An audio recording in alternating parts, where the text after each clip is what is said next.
Pessoal, sou o professor Cláudio Custódio, para os ex-alunos Claudinho, então já fiquem à vontade também. Vim para cá para contribuir um pouco no curso do Sérgio Lima. Primeiro, falar um pouquinho da minha formação. Sou licenciado em Geografia pela UFRN, sou formado em Direito também, cursei História também, embora não tenha concluído, mas realmente a minha formação girou em torno da área de Humanas, com especialização em Meio Ambiente e Gestão de Recursos Naturais. Trabalho em grandes escolas aqui da cidade de Natal e atualmente ocupo o cargo de vereador do município da nossa cidade. E a ideia de hoje é a gente trabalhar um grande pensador econômico nacional, o Celso Furtado. O cara é inigualável, eu diria, em termos de produção acadêmica, tem uma história excepcional e eu quero começar essa minha participação aqui no curso Sérgio Lima, trabalhando justamente esse grande nome do pensamento econômico brasileiro.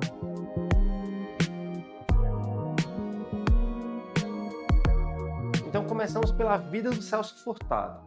Celso Furtado nasce na Paraíba, no município de Pombal, e ele vai estudar no Rio de Janeiro e depois do Rio de Janeiro vai para Paris.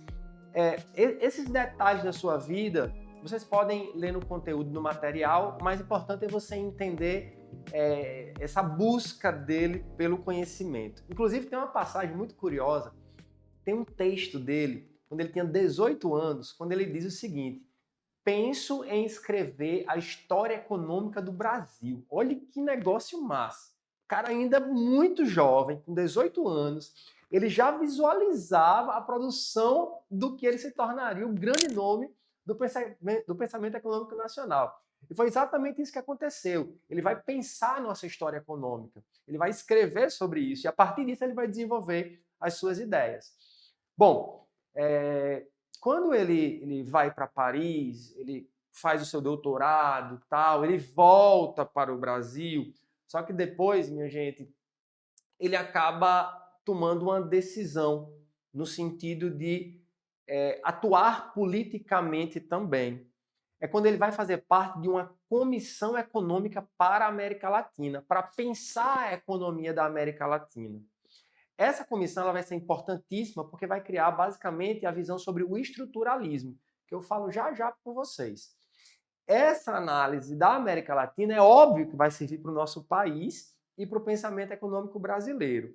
E é aí que entra a participação dele mais diretamente no governo e na política brasileira, quando ele passa a fazer parte do governo do JK, pessoal, Juscelino Kubitschek. Ele é o cara que vai colocar o dedinho diretamente no plano de metas, famoso plano de metas que vocês estudam nas aulas de História e Geografia.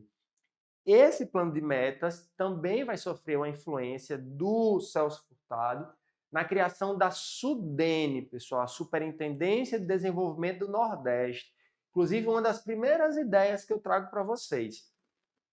O Celso, ele coloca a desigualdade do mundo entre desenvolvimento e subdesenvolvimento. Ele traz também a ideia de desigualdade a nível de Brasil. E dentro dessa desigualdade, ele entende que é necessário pensar o desenvolvimento regional, diferenciando as regiões. E a partir daí é criada essa instituição, a Superintendência de Desenvolvimento do Nordeste, com o intuito de focar dentro das características do Nordeste e não dentro de uma visão macro do Brasil. Ele não concorda com essa perspectiva. Ele não entende o Brasil como homogêneo, ele entende o Brasil como heterogêneo e por isso ele precisa ser pensado de forma diferenciada.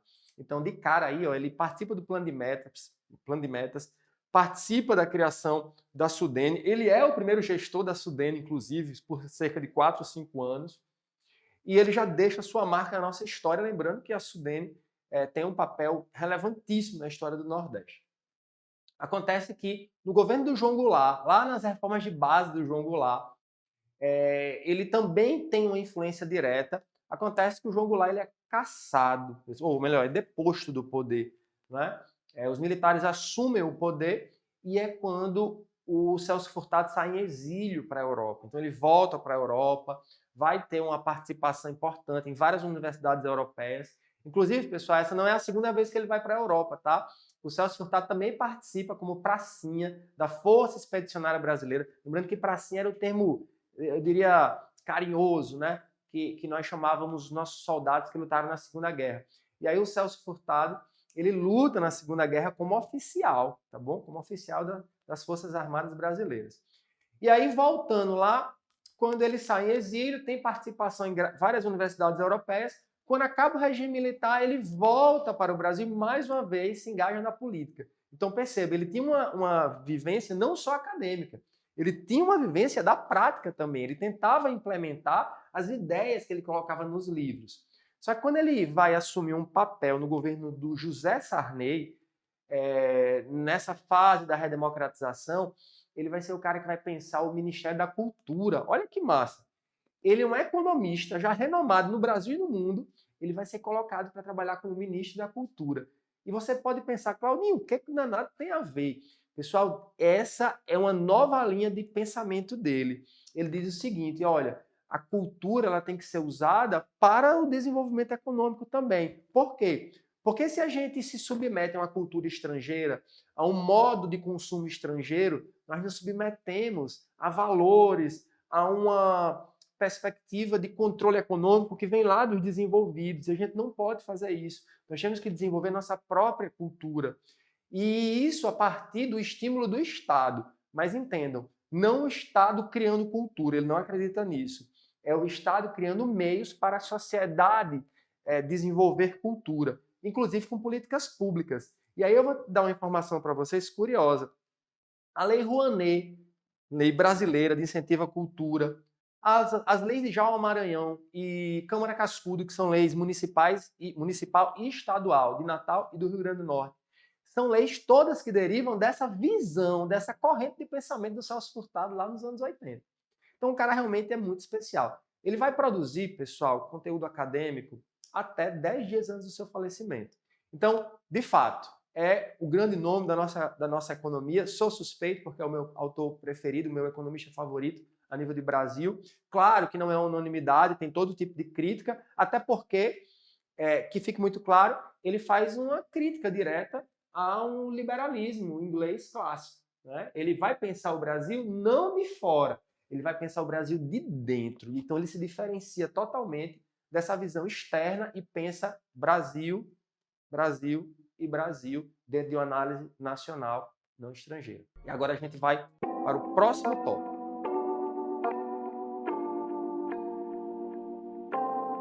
Bom, e aí, dentro dessa produção acadêmica do Celso, ele vai pensar a nossa história econômica. E ele começa a analisar o Brasil lá no século XVI, lá no século XVII, quando ele identifica historicamente que nos foi imposto, isso é bem fácil, né? Hoje a gente estuda isso lá no ensino fundamental, então quando vocês chegam no ensino médio e já nessa vivência da formação aí na preparação para vestibulares, Enem, concursos, eu acho que já está muito consolidada a ideia de que o Brasil, naquele momento ali, era um mero exportador de produtos primários, né, de matéria-prima. A gente estuda até aquela questão do pacto colonial, né, da relação do Brasil com Portugal.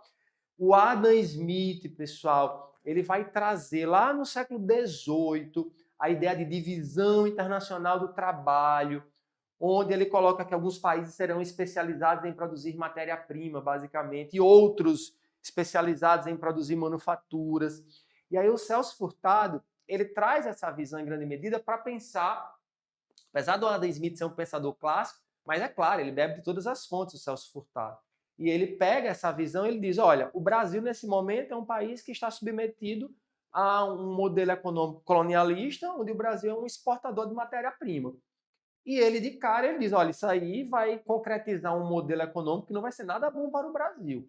Até porque, dentro dessa evolução do pensamento econômico mundial, fixou-se a ideia de que países, que eu vou chamar de subdesenvolvido, para fazer referência a Celso Furtado, esses países eles deveriam se perpetuar como exportadores de matéria-prima, que hoje nós chamamos de commodities, produtos primários, negócios produzidos em larga escala, negociados na Bolsa de Valores. Então, o autor ele começa a pensar o Brasil lá no século XVI, lá no século XVII, muito associado naquele momento à cana-de-açúcar, e ele caminha na cronologia do tempo, chegando ao século XVIII, quando ele vai trazer a questão da mineração lá no sudeste do Brasil. Inclusive já com um detalhe, que é uma coisa que ele observa muito bem também ao longo dos seus livros. Ele identifica esse fluxo migratório do Nordeste para o Sudeste. E o próprio fluxo migratório dos europeus para o Brasil, que antes iam para o Nordeste, agora passam a ir para o Sudeste, porque a mineração passa a ser, em grande medida, a base da nossa economia. E assim como no ciclo da cana, nós vamos também pensar no ciclo da mineração como um ciclo escravocrata. E que modelo econômico seria esse, onde você não cria condições de consumo para os grupos menos favorecidos, que nesse caso eram os escravos? Você não tinha nenhuma capacidade de consumo, ou seja, todo o nosso modelo econômico colonial ele era voltado para uma elite, fosse a elite açucareira, fosse a elite da mineração. Mas o escravo, claro, ele estava totalmente à margem da nossa capacidade de desenvolvimento de consumo. Como é que você vai desenvolver uma economia nacional, inclusive em termos de integração, se você não tem um mercado consumidor para isso? Então isso retardou muito o nosso desenvolvimento, muito. Eu diria, né, copiando essa visão do Celso Furtado, que isso foi determinante para que o Brasil ainda hoje seja um país subdesenvolvido. Lembrando que o subdesenvolvimento é uma expressão muito do contexto do Celso Furtado. Hoje nós usamos outras expressões, tá? Que tem total relação. Hoje, por exemplo, na geografia a gente fala muito em país periférico, países centrais, países periféricos.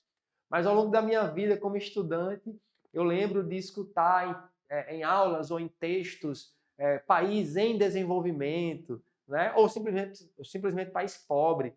Na minha época de ensino médio era muito comum falar em terceiro mundo. Talvez alguns lembrem dessa expressão aí das aulas.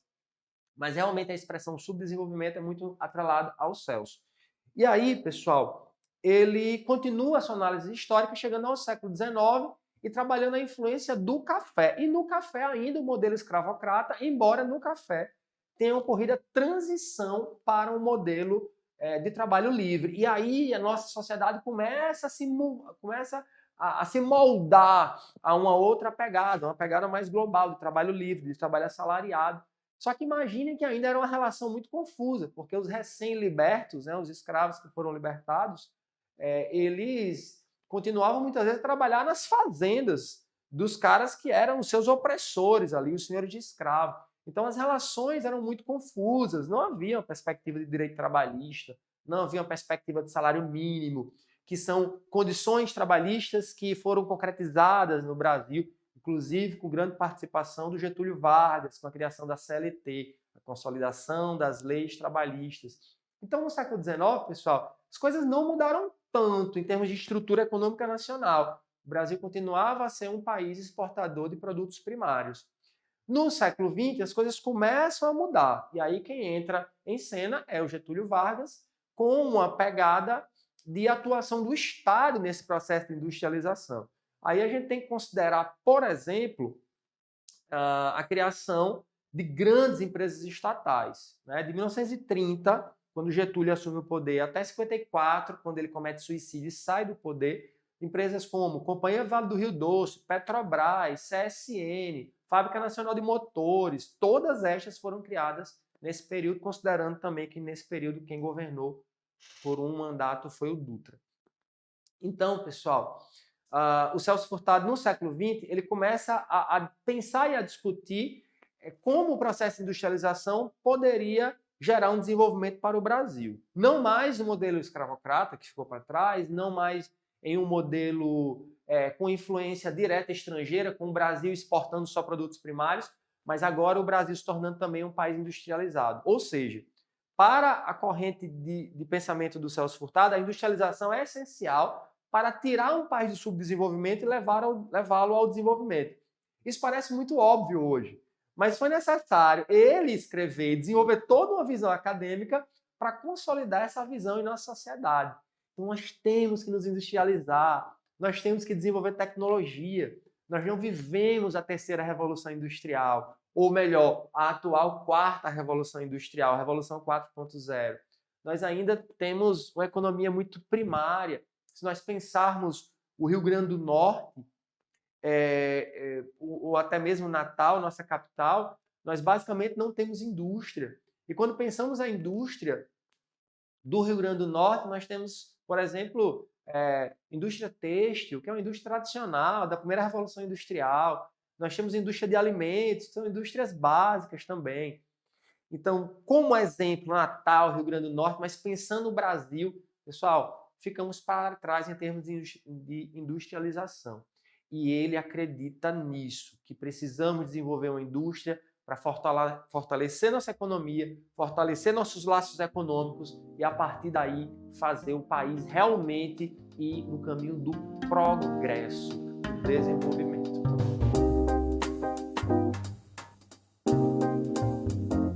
E agora a gente chega na fase final da aula para pensar, eu diria, o grande conceito que deriva da linha de pensamento do professor Celso Furtado, que é o estruturalismo. Ao pé da letra da palavra estruturalismo, pensar a estrutura da sociedade brasileira. É uma estrutura muito enraizada, é uma estrutura muito estratificada. Percebam, baseado até no que eu já falei durante a aula, que ele analisa o mundo dentro de uma visão de desigualdade. Então, não há igualdade. A visão econômica liberal, ela traz muita perspectiva de igualdade. Não há. Na visão do Celso Furtado, não há. Somos desiguais a nível de mundo, como país subdesenvolvido e eles desenvolvidos. E dentro do Brasil também, pessoal, eis a questão. Ele traz justamente essa perspectiva de que a nossa estrutura econômica, ela também está amparada em desigualdade. Por isso eu trouxe aquela ideia da Sudene, né? E hoje a gente pode analisar claramente a grande concentração econômica que existe em torno da região Sudeste. E eu vou além, não só da região Sudeste, em especial do estado de São Paulo. São Paulo é um monstro econômico, um monstro no sentido positivo, de ser gigante. São Paulo é muito gigante. São Paulo, em grande medida, banca a economia nacional. Em termos de indústria, em termos de agronegócio. Claro que o agro se expandiu para outros lugares, mas a indústria, em grande medida, não se expandiu para outros lugares. Por isso que aquela iniciativa lá da Sudene foi tão importante, que por sinal influenciou depois a criação da Sudan, Superintendência de Desenvolvimento da Amazônia, a SUFRAMA, a Superintendência lá da Zona Franca de Manaus. Manaus é muito industrializada, muito montadora, mas é uma cidade muito rica em termos de indústria. Não à toa, a cidade de Manaus se urbanizou tanto e de forma bem tradicional em relação ao Brasil, de forma tão desorganizada. Né? Mas quando a gente vem para o Nordeste, pode pensar Recife, Fortaleza, mais recente em relação a Recife, Salvador. Então, são polos econômicos que realmente se diferenciam. Então, dentro dessa visão estrutural do Brasil, do mundo, claro, ele vai ter que dizer o seguinte, olha, a gente tem que criar formas, a gente tem que pensar modelos econômicos que possam quebrar esse ciclo. Nós temos que quebrar o ciclo da dependência. A gente não pode ficar submetido à influência europeia diretamente, à influência americana em especial, né? No contexto do século XX, a influência americana é bem maior. Século XIX para trás, a influência europeia. E aí a gente vai precisar quebrar isso. E como é que a gente quebra isso? Como eu falei agora há pouco, a gente precisa se industrializar. Mas não se industrializar se submetendo a uma influência estrangeira. Se industrializar voltada para os interesses nacionais. Eu posso dar um exemplo atual para a gente pensar o Brasil, porque o Celso Furtado, eu tenho que considerar todo autor baseado na sua vivência, no seu momento. E quando a gente fala no Celso Furtado, eu estou pensando no século XX, eu não tenho como fugir disso. Ele morreu ali em meados de 2004, se eu não estiver enganado, mas a análise dele é muito focada no século XX. E aí, pessoal, quando eu trago o pensamento dele, as ideias dele, e trago para o Brasil hoje, eu posso trazer, por exemplo, a questão das terras raras, né? A mineração de elementos químicos essenciais para a indústria de alta tecnologia. O Brasil tem uma das maiores jazidas do mundo. O Brasil está empatado com o Vietnã na segunda posição entre as maiores jazidas, perto da China, basicamente. Então imagine o potencial que o Brasil tem. Aí vocês podem pensar assim, Claudinho, mas você está falando de, mais uma vez, produção primária, né? Você vai explorar para exportar produto primário, mineração. Não, não é isso não. As terras raras, elas de fato têm uma mineração mais grosseira, só que para você chegar ao produto, a matéria-prima refinada, depois de processos industriais, vai existir toda uma cadeia produtiva que vai produzir no final um produto de alta tecnologia utilizada nas indústrias de alta tecnologia. Toda a produção de computadores, toda a produção de smartphones, carros elétricos, toda a dinâmica de comunicação via internet, tudo hoje gira em torno das terras raras. Então, o Brasil tem assim, ó, uma pepita de ouro, um diamante a ser dilapidado ali no sentido de deixá-lo ele pronto, né, como uma grande joia da nossa república. Mas, claro, a gente precisa planejar, na visão do Celso Furtado, esse desenvolvimento para que no futuro nós, enquanto país, realmente possamos ser um país desenvolvido, rico, próspero. E esse é só um exemplo. Mas eu poderia trazer um outro exemplo de sucesso histórico, por exemplo, a aviação brasileira. A Embraer é uma empresa de referência no mundo, é uma das maiores empresas do mundo. A gente perde da Boeing americana, fica ali atrás da Bombardier também, ou melhor, a Bombardier canadense é pau a pau com a Embraer, e na frente só a Boeing que eu citei e a europeia agora que me foge o nome. Então, o Brasil tem grandes possibilidades, planejar é essencial, as terras raras é um exemplo, mas podemos trazer outros aqui em futuras aulas para pensar o Brasil e pensar o Celso Furtado, grande nome da nossa economia e com certeza é um nome bom para a nossa prova, pessoal. Então, pessoal, até em breve. A gente volta futuramente com outras aulas aqui em parceria com o grande Sérgio Lima. Quem sabe presencialmente a gente pode se encontrar. E quem quiser entrar em contato, entra pelo Instagram, @Prof. Cláudio Custódio. Obrigado.